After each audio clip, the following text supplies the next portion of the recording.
जय हिंद बच्चों। एक बार फिर आप लोगों का हमारे YouTube चैनल में स्वागत है। बच्चों, जैसा कि आप जानते हैं, हमारा चैनल टीचर्स ब्लॉग है और इस ब्लॉग में मैं मैथ पढ़ाता हूं। तो आज के इस वीडियो में मैं क्लास 10th का पहला चैप्टर वास्तविक संख्याएं के बारे में बताऊंगा।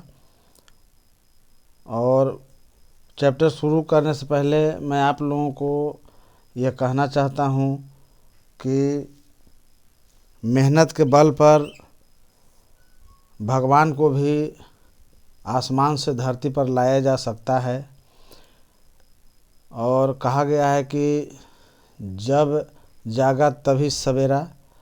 तो इसलिए मैं कहता हूँ कि जागो बच्चों, अभी से जाग जाओ, मेहनत करो। और जब मेहनत करिएगा तो मंजिल आपका स्वागत करने के लिए फूलों का हार लेकर खड़ी रहेगी। और दुनिया में कोई ऐसा काम नहीं है जो इंसान नहीं कर सकता है। कोई काम कठिन हो सकता है लेकिन असंभव नहीं हो सकता है। तो अभी से आप मेहनत करिए, आपको सफलता ज़रूर मिलेगी। तो चलिए मैं शुरू करता हूँ। तो वास्तविक संख्या में सबसे जो पहला है वो विभिन्न प्रकार की जो संख्याएं हैं गणित में, उनको जानना है। तो पहला है प्राकृत संख्या। प्राकृत संख्या को इंग्लिश में कहा जाता है नेचुरल नंबर। तो नेचुरल नंबर होता है कि जितने भी दुनिया में गिनती की जो संख्या है, गिनती की संख्या को हम लोग प्राकृत संख्या कहते हैं। तो गिनती हम लोग शुरू करते हैं एक से। जैसे आपका हो गया 1 2 3 4 डॉट डॉट, ये गिनती की संख्या है, इसको नेचुरल नंबर कहेंगे। ये अनंत होता है, इनकी संख्या जो होती है वह अनंत होती है। ये इन्फिनिटी तक चला जाता है, अनंत तक जाता है। दूसरा होता है पूर्ण संख्या। पूर्ण संख्या इंग्लिश इसको कहते हैं होल नंबर। तो होल नंबर कहेंगे उसको। प्राकृत संख्या में यदि शून्य को मिला दिया जाए, प्राकृत संख्या में शून्य को यदि शामिल कर दिया जाए तो पूर्ण संख्या का परिवार बनता है। तो इसमें हो जाएगा, जैसे आपको, जैसे यहाँ 1 2 3 4 है, तो इसमें हम 0 लगा देंगे। 0 1 2 3 डॉट डॉट, ये भी आपका अनंत तक होगा। इसकी भी संख्या अनगिनत है।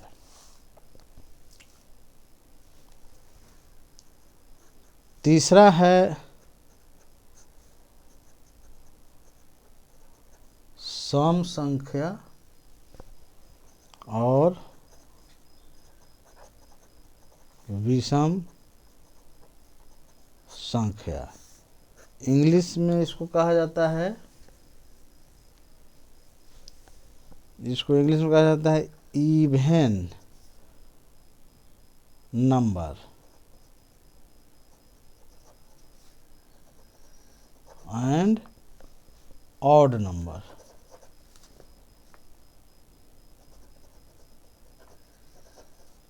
ऑड नंबर तो जो संख्या 2 से, वैसी प्राकृतिक संख्या जो 2 से पूर्णतः विभाजित हो जाती है, उसको हम लोग सम संख्या कहते हैं।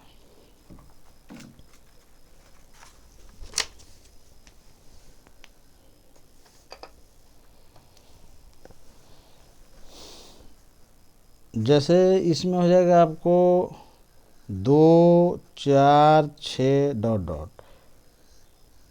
और वैसी संख्या जो 2 से पूर्णतः विभाजित नहीं होती है उसको हम लोग विषम संख्या कहते हैं। तो विषम संख्या में जैसे हो जाएगा 1, 3,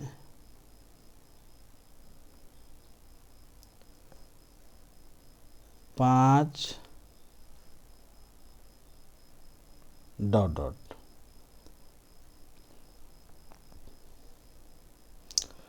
सम संख्या का जो व्यापक रूप होता है वह 2m के रूप में होता है। ये सम संख्या का व्यापक रूप हो गया। और विषम संख्या का जो व्यापक रूप होता है वह 2m माइनस 1। 2m माइनस 1 के रूप में जो संख्या होती है उसको हम लोग विषम कहते हैं, और 2m जो हो गया वो सम संख्या का व्यापक रूप है।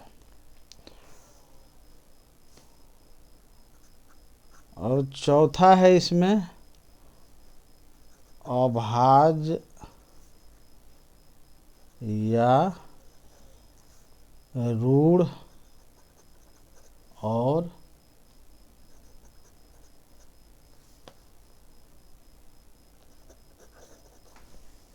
यौगिक संख्या। इंग्लिश इसमें कहते हैं prime number and composite number.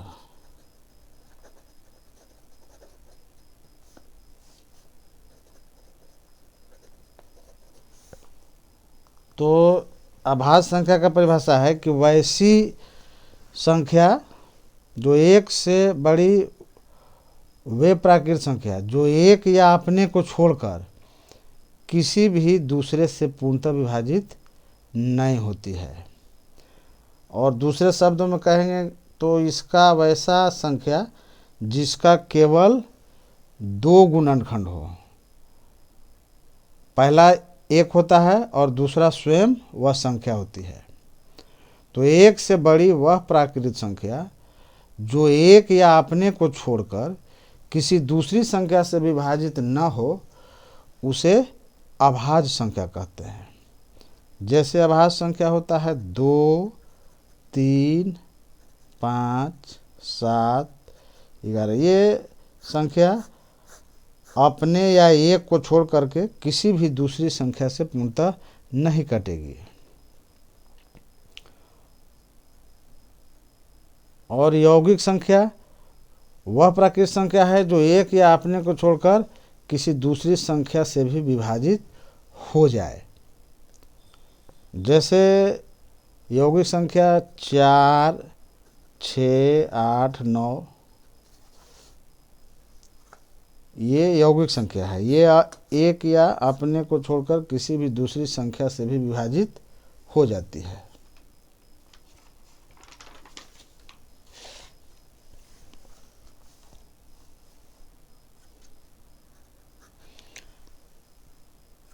पांचवा है पूर्णांक। पूर्णांक इसको इंग्लिश में कहते हैं इंटीजर। तो पूर्णांक संख्या होता है कि सभी प्राकृत संख्या और शून्य और प्राकृत संख्या का ऋणात्मक मान, ये सभी तीनों को जो मिला दिया जाता है तो इसके सम्मिलित रूप को पूर्णांक कहते हैं। फिर से समझिए, प्राकृत संख्या, शून्य और प्राकृत संख्या का ऋणात्मक मान यानी माइनस, ये तीनों को अगर सम्मिलित किया जाए तो पूर्णांक बनता है। इसे आई से सूचित किया जाता है। तो पूर्णांक में हो जाएगा जैसे मान लीजिए -4, -3, -2, -1, इसके बाद 0, 1, 2, 3। यानी प्राकृत संख्या का धनात्मक एवं ऋणात्मक मान और उसमें 0 को मिला दिया जाए तो ये जो परिवार बनता है उसको हम लोग पूर्णांक कहते हैं। उसके बाद छठा है इसमें भिन्न। भिन्न तो भिन्न किसे कहते हैं? किसी धनात्मक पूर्णांक p में दूसरे धनात्मक पूर्णांक q से अगर भाग दिया जाए तो जो संख्या प्राप्त होता है उसको हम लोग भिन्न कहते हैं। जैसे इसको p बटा q के रूप में लिख सकते हैं। p बटा q एक भिन्न हो गया।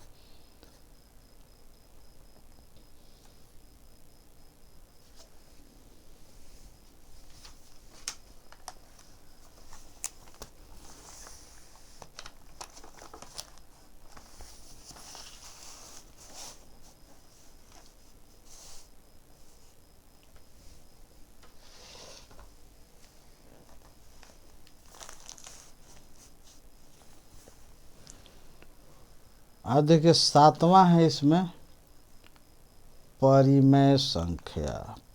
परिमेय संख्या इंग्लिश में इसको कहते हैं रेशनल नंबर।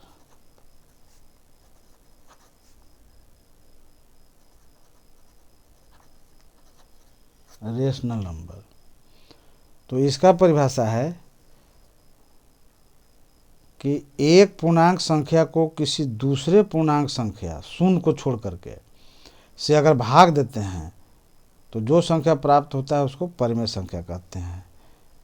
इसका भी व्यापक रूप p बटे q के रूप में होता है और p और q पूर्णांक होता है और q 0 के बराबर नहीं होना चाहिए। p बटा q के रूप में रहता है तो ये p और q जो है 0 के बराबर नहीं होना चाहिए और p और q में एक को छोड़ करके कोई उभयनिष्ठ गुणनखंड नहीं होता है। फिर से समझिए, एक पूर्णांक संख्या को किसी दूसरे पूर्णांक संख्या से शून्य को छोड़ करके अगर भाग दिया जाए तो जो संख्या प्राप्त होता है उसे परिमेय संख्या कहते हैं। परिमेय संख्या तीन प्रकार का होता है: धनात्मक परिमेय संख्या, ऋणात्मक परिमेय संख्या और शून्य परिमेय संख्या। धनात्मक परिमेय संख्या उसको कहते हैं जिसका अंश और हर दोनों या तो धनात्मक हो या दोनों ऋणात्मक हो। जैसे मान लिया कि 3/7 या -3/-7, ये दोनों हो गए आपका धनात्मक परिमेय संख्या।